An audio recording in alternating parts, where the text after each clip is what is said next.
Hi hello എബീസ് വേൾഡിൻ്റെ പുതിയൊരു വ്ളോഗിലേക്ക് എല്ലാവർക്കും സ്വാഗതം.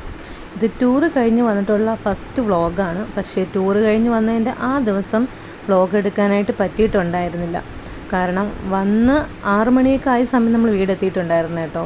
വീട്ടിലെത്തി ഒന്ന് ഫ്രഷ് ആയവിടെ തന്നെ ഞങ്ങൾ 3 പേരും കിടന്നു. അതിൽ ചേട്ടനും എബിയും ഹാളിൽ തന്നെ കിടന്നു കേട്ടോ. എബി TV കണ്ടിരുന്നു, അവ ഉറങ്ങിയിട്ടുണ്ടായിരുന്നില്ല. ചേട്ടൻ അവിടെ കിടന്ന് ചെറുതായിട്ടൊന്ന് ഉറങ്ങി. ഞാൻ മുറിയിൽ വന്ന് കിടന്ന് സുഖമായിട്ടൊന്ന് ഒരു ഉറക്കം ഉറങ്ങി കേട്ടോ. പിന്നെ കുറച്ച് നേരം കഴിഞ്ഞപ്പോഴത്തേക്ക് ചേട്ടൻ റൂമിൽ വന്ന് കിടന്ന് ഉറങ്ങി. ഞങ്ങൾ എന്തായാലും ഒരു 10 മണി വരെയും ഞങ്ങൾ കിടന്ന് ഉറക്കുമായിരുന്നു. എബി മാത്രം ഉറങ്ങിയിട്ടുണ്ടായിരുന്നില്ല. അവൻ കളിച്ചൊക്കെ നടന്നു. പിന്നീട് TV ഒക്കെ കണ്ട് അങ്ങനെ ഇരിക്കുമായിരുന്നു കേട്ടോ. അങ്ങനെയായിരുന്നു. അതുകൊണ്ട് തന്നെ വലിയ ഉറക്കവും കാര്യങ്ങളൊന്നും അവനുണ്ടായിരുന്നില്ല. ഞങ്ങൾ സുഖമായിട്ട് നല്ല ഉറക്കം ഉറങ്ങിയിട്ടുണ്ടായിരുന്നു. അതുകൊണ്ട് തന്നെ അന്നത്തെ ഒരു വ്ളോഗായിട്ട് എടുക്കാനും പറ്റിയിട്ടുണ്ടായിരുന്നില്ല. എന്തെന്ന് വെച്ചാൽ എന്തായാലും ലേറ്റായി, എല്ലാ കാര്യങ്ങളും ലേറ്റായാണ്. എല്ലാം പതുക്കെയാണ് എല്ലാം ചെയ്തു വന്നത്. അതുകൊണ്ട് തന്നെ വ്ളോഗായിട്ട് എടുക്കാനും പറ്റിയിട്ടുണ്ടായിരുന്നില്ല കേട്ടോ. അതാണ് പിറ്റേ ദിവസം, അതായത് ശനിയാഴ്ച ദിവസമാണ് ഞാനിപ്പോൾ ഈ ഒരു വ്ളോഗായിട്ട് എടുക്കുന്നത് കേട്ടോ. അപ്പോൾ രാവിലെ തന്നെ എഴുന്നേറ്റ് മുറ്റം അന്നും അത് വെള്ളിയാഴ്ച ദിവസമൊന്നും മുറ്റം തൂത്തിട്ടുണ്ടായിരുന്നില്ല കേട്ടോ. ചവറ് മൊത്തം ഉണ്ടായിരുന്നു. പിന്നെ മഴയൊക്കെ പെയ്തു, പടിയിൽ മൊത്തത്തിൽ ചെളിയൊക്കെ ആയിട്ടുണ്ടായിരുന്നു. അതെല്ലാം ക്ലീൻ ചെയ്തതിന് ശേഷമാണ് മുറ്റമൊക്കെ അടിച്ച് വരുന്നത് കേട്ടോ. അതിന് തൊട്ട് മുന്നേയുള്ള വീഡിയോ എടുത്തിട്ടുണ്ടായിരുന്നില്ല. ചേട്ടൻ രാവിലെ തന്നെ ജോലിക്ക് പോയി. അപ്പോൾ ഇന്ന് സ്നേഹയുടെ വീട്ടിലാണ് കേട്ടോ ചേട്ടന് ജോലിയുള്ളത്. അപ്പോൾ അവിടെ ടൈൽസൊക്കെ ഇടുന്നതിൻ്റെ കുറച്ച് വീഡിയോ നേരത്തെ കാണിച്ചിട്ടുണ്ടായിരുന്നില്ല, അതാണ്.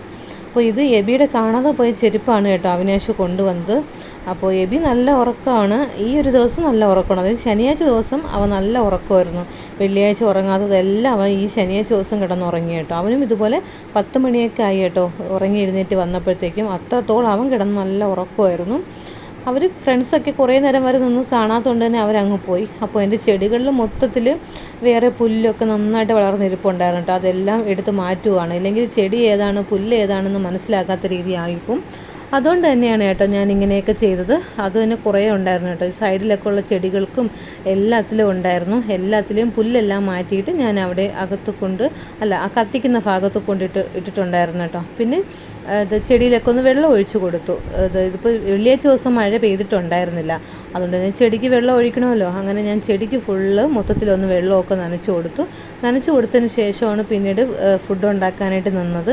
രാവിലെ തന്നെ നീർദോശയും ഉരുളക്കിഴങ്ങ് കറിയായിരുന്നു കേട്ടോ ഉണ്ടാക്കിയത്. അതിനുശേഷം പിന്നീട് ഞാൻ തുണിയൊക്കെ അലക്കി ടെറസിലോട്ട് കൊണ്ട് ഇട്ട സമയത്ത് തന്നെ എൻ്റെ ഫോണൊന്ന് പൊട്ടിപ്പോയിട്ടുണ്ടായിരുന്നു കേട്ടോ. ഭയങ്കര വിഷമമായിരുന്നു. ഇതിനിടയ്ക്ക് ഞാൻ അടുക്കളയിലെ എല്ലാ ജോലിയും ഒതുക്കിയിട്ടുണ്ടായിരുന്നു കേട്ടോ. ആ ടൈമിലൊന്നും ഞാൻ വീഡിയോ എടുക്കാനായിട്ട് അങ്ങനെ നിന്നില്ല. ഇന്ന് നമുക്ക് 3 മണിക്ക് കുടുംബശ്രീ ഉണ്ട്. അത് കഴിഞ്ഞിട്ട് നമുക്ക് കൊച്ചിടത്തോ പള്ളിയിൽ പെരുന്നാളിന് പോകണം. അതൊക്കെ ഉള്ളത് കൊണ്ട് തന്നെ വീഡിയോ എടുത്ത് കട്ട് ചെയ്ത് പിന്നെയും വീഡിയോ എടുത്ത് അങ്ങനെ ഫോൺ നോക്കി നിൽക്കുമ്പോൾ തന്നെ ഒരുപാട് ലേറ്റാവും. അതുകൊണ്ട് തന്നെ അങ്ങനെ ലേറ്റ് ആവാനും ടൈം ഇല്ലാത്തതുകൊണ്ട് തന്നെ ഞാൻ എൻ്റെ ജോലികളൊക്കെ പെട്ടെന്ന് തീർക്കാമെന്ന് വിചാരിച്ചു. അവസാനം വീഡിയോസ് ആക്കി എടുക്കാനെന്ന് വിചാരിച്ചു കേട്ടോ. അങ്ങനെയാണ് ഞാൻ രാവിലത്തെ ഈ ഒരു കാര്യങ്ങൾ മാത്രം ഫുൾ എടുത്തിട്ട് ബാക്കി എൻ്റെ അടുക്കളയിലെ പരിപാടികളൊക്കെ കുറച്ച് മാത്രമേ എടുത്തിട്ടുണ്ടായിരുന്നുള്ളൂ. അപ്പോൾ ടൂറിന് പോയ കുറച്ച് ഡ്രസ്സൊക്കെ ഒന്ന് മുക്കി വെക്കാനുണ്ടായിരുന്നു. കളർ പോകുന്നതും അല്ലാത്തതും ഒക്കെ ആയിട്ട് മാറ്റിയിട്ടു. പിന്നെ രാവിലത്തെ ബ്രേക്ക്ഫാസ്റ്റിൻ്റെ കാര്യത്തിന് വേണ്ടിയിട്ട് അടുക്കളയിൽ വന്നിരുന്നതാണ് കേട്ടോ. ഞാനിങ്ങനെയാണ് ഉരുളക്കിഴങ്ങ് അരിയുന്നത് കേട്ടോ. നിങ്ങളൊക്കെ എങ്ങനെയാണ്? അമ്മയൊക്കെ നന്നായിട്ട് തൊലി മാത്രം ഇങ്ങനെ നമ്മുടെ കത്തി കൊണ്ട് ഇങ്ങനെ എടുക്കുക, മറ്റേ ഇതുപോലല്ല, വേറെ നമ്മൾ ഇങ്ങനെ ചിരണ്ടി എടുക്കുമായിരുന്നു. പക്ഷെ ഞാൻ ഇങ്ങനെയാണ് കേട്ടോ എടുക്കുന്നത്. എനിക്കിതാണ് എളുപ്പം. മറ്റേത് ഭയങ്കര പാടാണ് കുറേ നേരം വരെ എടുക്കാനായിട്ട്. ഞാൻ ഇങ്ങനെയാണ് കേട്ടോ എടുക്കുന്നത്. നിങ്ങളൊക്കെ എങ്ങനെയാണ് ഈ ഉരുളക്കിഴങ്ങൊക്കെ പീൽ ചെയ്തെടുക്കുന്നത് ഒന്ന് പറയണം കേട്ടോ. പിന്നീട് അത് ഞാൻ അടുത്ത നീർദോശ ഉണ്ടാക്കാൻ പോവാണ് കേട്ടോ. അപ്പോൾ നീർദോശയും ഉരുളക്കിഴങ്ങ് കറിയൊക്കെ കൂട്ടിയിട്ട് കഴിച്ചു. പിന്നീട് അടുക്കളയിലത്തെ ജോലിയിലോട്ട് കടന്നു കേട്ടോ. അടുക്കള ജോലിയും കഴിഞ്ഞതിന് ശേഷം അപ്പോഴേക്കും അത് ചേട്ടൻ ഫോൺ വിളിച്ചിട്ടുണ്ടായിരുന്നു. കാരണം ആദുവിനെ കുറച്ച് നേരം ഇവിടെ കൊണ്ടുവരട്ടെ എന്ന് ചോദിക്കാം. അവിടെ മൊത്തം പൊടിയൊക്കെ ആയതുകൊണ്ട് തന്നെ അവന് അവിടെ നിന്ന് ഇനി അടുത്ത ചുമയോ ജലദോഷമോ എന്തെങ്കിലും വന്നാലോ എന്ന് കരുതിയിട്ട് അവനിങ്ങ് കൊണ്ടുവരുന്ന കാര്യം നമ്മളിങ്ങനെ സംസാരിച്ചുകൊണ്ടൊക്കെ നിന്നും. പിന്നെ രാവിലെ തന്നെ ആദു വിളിച്ച് എൻ്റെ അടുത്ത് ഭയങ്കര പരാതിയായിരുന്നു. എന്തെന്ന് വെച്ചാൽ അവരുടെ ബാത്റൂമെല്ലാം ചേട്ടനും കൂടെ ചേർന്നാണ് അവിടെ ടൈൽസും എല്ലാം ഇടിച്ച് പൊടിച്ചൊക്കെ കളഞ്ഞത്. കാരണം ഇനി പുതിയത് വയ്ക്കാൻ വേണ്ടിയിട്ട് ചെയ്തുകൊണ്ടിരുന്ന കേട്ടോ. അപ്പോൾ അവൻ്റെ വിചാരം അവരെ വീട്ടിൽ വന്ന് ചേട്ടൻ വന്ന് അവരെ വീട് മൊത്തം പൊളിക്കുകയാണ് എന്നുള്ള ഉദ്ദേശത്തിൽ എന്നെ വിളിച്ച് ഭയങ്കര പരാതിയായിരുന്നു. അഭിലാഷമാൻ വന്നു, ഞങ്ങളെ വീട് മൊത്തം പൊളിച്ചു എന്നൊക്കെ പറഞ്ഞ് ഭയങ്കര വിഷമമായിരുന്നു. പിന്നെ കുറച്ച് നേരം കഴിഞ്ഞപ്പോഴത്തേക്കും സുജിത്ത് ആദുവിനെ ഇവിടെ കൊണ്ടുവന്നാക്കിയിട്ട് പോയി കേട്ടോ. അപ്പോൾ ഇവിടെ ഇരുന്ന് കളിച്ചിട്ടുണ്ടായിരുന്നു. അവൻ ഇങ്ങനെയൊക്കെ വന്നിരിക്കും ഭയങ്കര ഇഷ്ടമാണ്. അപ്പോൾ എബി ഉണ്ടായിരുന്നു, വേറെ പിള്ളേരൊക്കെ ഉണ്ടായിരുന്നു, അവരുടെ കൂടെയൊക്കെ ഇരുന്ന് കുറേ നേരം വരെ അവൻ കളിച്ചു. വൈകുന്നേരം കുടുംബശ്രീക്ക് പോയ സമയത്താണ് അവനെ ഇവിടെ നിന്ന് ഞാൻ കൊണ്ടുപോയത് കേട്ടോ. അതുവരെ ഇവിടെ നിന്ന് കളിച്ചിട്ടുണ്ടായിരുന്നു കേട്ടോ. അപ്പോൾ രാവിലത്തെ അടുക്കളയിൽ ജോലിയെല്ലാം കഴിഞ്ഞതിന് ശേഷം കുടുംബശ്രീയിലെ കുറച്ച് കണക്കുകളൊക്കെ എഴുതി വെക്കാനുണ്ടായിരുന്നു. അത് കഴിഞ്ഞിട്ട് ഞാനും ആദുവും കൂടി ചോറ് കഴിച്ചു. എബി ഉണ്ടായിരുന്നു കേട്ടോ. എബി ഫ്രണ്ടിൽ ഇരുന്ന് ചോറ് കഴിച്ചിട്ടുണ്ടായിരുന്നു. അപ്പോൾ ആദ്യം 2-3 വാ കഴിച്ചു കേട്ടോ. പിന്നീട് വേണ്ടെന്ന് പറഞ്ഞേക്കിരുന്നു. എന്നിട്ട് ഞാനൊരു 4-5 പ്രാവശ്യം കൂടെ വാരി കൊടുത്തു. പിന്നെ വേണ്ടെന്ന് പറഞ്ഞു. പിന്നെ ഞാൻ നിർബന്ധിക്കാൻ പോയില്ല കേട്ടോ. പിന്നെ നിർബന്ധിച്ചാൽ ഇനി ഉള്ളതും കൂടെ വേണമെങ്കിൽ അവൻ ഛർദ്ദിച്ച് കളയും. അതുകൊണ്ട് തന്നെ അവൻ നിർബന്ധിക്കാൻ പോയില്ല. ഞാൻ ചോദിച്ചു കറികളൊക്കെ ഇഷ്ടപ്പെട്ടോ എന്ന് ചോദിച്ചു. പറഞ്ഞു അടിപൊളിയായിട്ടുണ്ടെന്നൊക്കെ പറഞ്ഞു കേട്ടോ.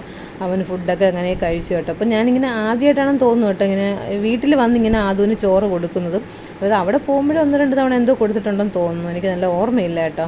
ഇവിടെ എൻ്റെ വീട്ടിൽ വന്നിട്ട് ഇത് ആദ്യമായിട്ടാണ്. എനിക്ക് നല്ല ഓർമ്മയുണ്ട്. വീട്ടിൽ വന്നിട്ട് അവനിങ്ങനെ ഫുഡ് കഴിക്കുന്ന ആദ്യമായിട്ടാണ്.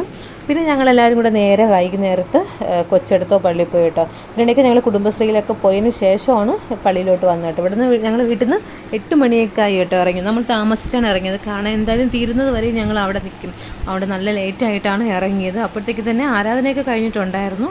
പിന്നെ നമ്മൾ അകത്ത് പോയി വരിയായിട്ട് കുറേ നേരം വരെ നിന്നാണ് ഞങ്ങൾ പിന്നെ അകത്തോട്ട് കയറി പ്രാർത്ഥിച്ചു. നേർച്ച കാഴ്ചകളെല്ലാം വെച്ചതിന് ശേഷം അവിടെ നമുക്കൊരു നേർച്ച തരുമല്ലോ. അപ്പം മറ്റേ അരിപ്പൊടിയും സംഭവങ്ങളൊക്കെ ആയിരുന്നു കേട്ടോ. ശർക്കരയൊക്കെ വെച്ചിട്ടുള്ള നല്ല ടേസ്റ്റ് ഉണ്ടായിരുന്നു. അതപ്പോൾ നമുക്ക് തരുന്നതാണത് നേർച്ചയാണ്. നമുക്കങ്ങനെ പറയാനും പാടില്ല ടേസ്റ്റ് ഉണ്ടോ ഇല്ലേ എന്നുള്ള കാര്യമൊന്നും. ഒരു കയ്യിൽ നമുക്ക് ഉപ്പും കുരുമുളകും തരും, ഒരു കയ്യിൽ ഇങ്ങനെ ഈ പൊടിയും തരും കേട്ടോ. അപ്പോൾ ചേട്ടനും എബിയും ഓർമ്മിക്കാതെ ഈ പൊടിയുടെ കൂട്ടത്തൂടെ തന്നെ ഉപ്പും കൂടെ വാങ്ങി. അവർക്ക് പിന്നെ അത് കഴിക്കാനും വയ്യ കഴിക്കാതിരിക്കാനും വയ്യ, അങ്ങനത്തെ ഒരു അവസ്ഥയായിരുന്നു. എങ്ങനെയെന്നാലും ആ ഉപ്പ് മാറ്റിയിട്ട് ആ പൊടി മാത്രം അവർ കഴിച്ചിട്ടുണ്ടായിരുന്നു. ഞാൻ ഒരു കയ്യിൽ ആ പൊടി, ഒരു കയ്യിൽ ഇത് ഉപ്പും കുരുമുളകുമായിട്ട് സെപ്പറേറ്റാണ് വാങ്ങിച്ചത് കേട്ടോ. അപ്പോൾ മെഴുകുതിരിയും ഒരു രൂപവും ഒക്കെ ഉണ്ടായിരുന്നു. അവിടെ കൊണ്ടുവച്ച് നന്നായിട്ട് പിന്നെ പ്രാർത്ഥിച്ചതിന് ശേഷം അവിടെ ഒരു ചെറിയൊരു പാത്രം വെച്ചിരിക്കും. നമ്മൾ അതിനകത്തേക്ക് ആ രൂപം അങ്ങ് വെച്ച് കൊടുക്കുകയാണ് ചെയ്യുന്നത് കേട്ടോ. അപ്പോൾ അവിടെ അകത്ത് കയറി കുറേ നേരം വരെ പ്രാർത്ഥിച്ചു. നമ്മൾ നൂലൊക്കെ വാങ്ങി കേട്ടോ കയ്യിൽ കെട്ടാൻ വേണ്ടി. ഞാൻ ഇപ്പോൾ കയ്യിൽ കെട്ടുന്നില്ല, വെള്ള നൂലായതുകൊണ്ട് പെട്ടെന്ന് അഴുക്ക് പിടിക്കുക. അതുകൊണ്ട് തന്നെ ഞാൻ കയ്യിൽ കെട്ടാറില്ല, എപ്പോഴും എൻ്റെ ബാഗിനകത്ത് സൂക്ഷിക്കും കേട്ടോ. അപ്പോൾ അവിടെ അശ്വിനിയും അവരുടെ അമ്മയും ഉണ്ടായിരുന്നു. ഞങ്ങൾ കുറേ നേരം വരെ ആ എഴുന്നള്ളിപ്പ് വരുന്നത് കാണാൻ വേണ്ടിയിട്ട് അവിടെ കുറേ നേരം വരെ ഒരു 3/4 മണിക്കൂർ നേരം വരെ ഇരുന്നപ്പം വന്നിട്ടുണ്ടായിരുന്നില്ല കേട്ടോ. പക്ഷെ അവിടെ നിന്ന് കാണുമ്പോൾ ഒരു പ്രത്യേക ഭംഗിയാണ്. പക്ഷേ ഞങ്ങൾ താഴോട്ട് കടലിലോട്ട് പോകാമെന്ന് വിചാരിച്ച് അങ്ങനെ നിന്ന സമയത്തേക്കും അവിടെ അപ്പോൾ തന്നെ എഴുന്നള്ളിപ്പ് വന്നു കേട്ടോ. അപ്പം ഞങ്ങളൊരു കടയുടെ സൈഡിൽ നിന്നാണ് കണ്ടത്. അത് ദൂരെ നിന്ന് വരുമ്പോഴേ ആ സ്വർണ്ണക്കുതിര, ആ സ്വർണ്ണ രൂപം എല്ലാം കൂടെ കാണുമ്പോൾ നമ്മളെ മനസ്സിനകത്ത് ഭയങ്കര ഒരു സന്തോഷം തോന്നും കേട്ടോ. ഫസ്റ്റ് വെള്ളക്കുതിരയിലെ ആൾക്കാർ പോവും, പിന്നീടാണ് തേര് വരുന്നത് കേട്ടോ. പ്രത്യേകിച്ച് ഞാനിപ്പോൾ ഇത് 3ാമത്തെ വർഷമാണ് പോകുന്നത്. എനിക്കിത് കണ്ടാലും മതി വരാത്തൊരു സംഭവമായിരുന്നു കേട്ടോ. എനിക്ക് എത്ര കണ്ടാലും ആ ഒരു രൂപം തന്നെ എപ്പോഴും ഇങ്ങനെ മനസ്സിൽ തെളിഞ്ഞ് വരും. എനിക്ക് അത്രയ്ക്കും കാണുമ്പോൾ തന്നെ നമുക്ക് ഉള്ളിനകത്ത് ഭയങ്കര ഒരു സന്തോഷം തോന്നുന്ന ഒരു കാര്യം തന്നെയാണ് കേട്ടോ.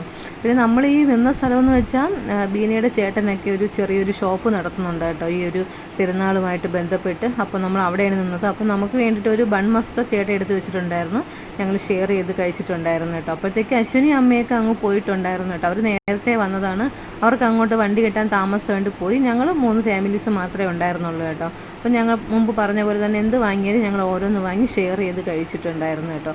പിന്നെ അവർ കുരിശടിയിൽ കയറിയ സമയത്ത് എനിക്ക് നിൽക്കാൻ വയ്യായിരുന്നു. ഞാൻ ഇങ്ങനെ പതുക്കെ നടന്നു കേട്ടോ, കുരിശടി കയറിയില്ല.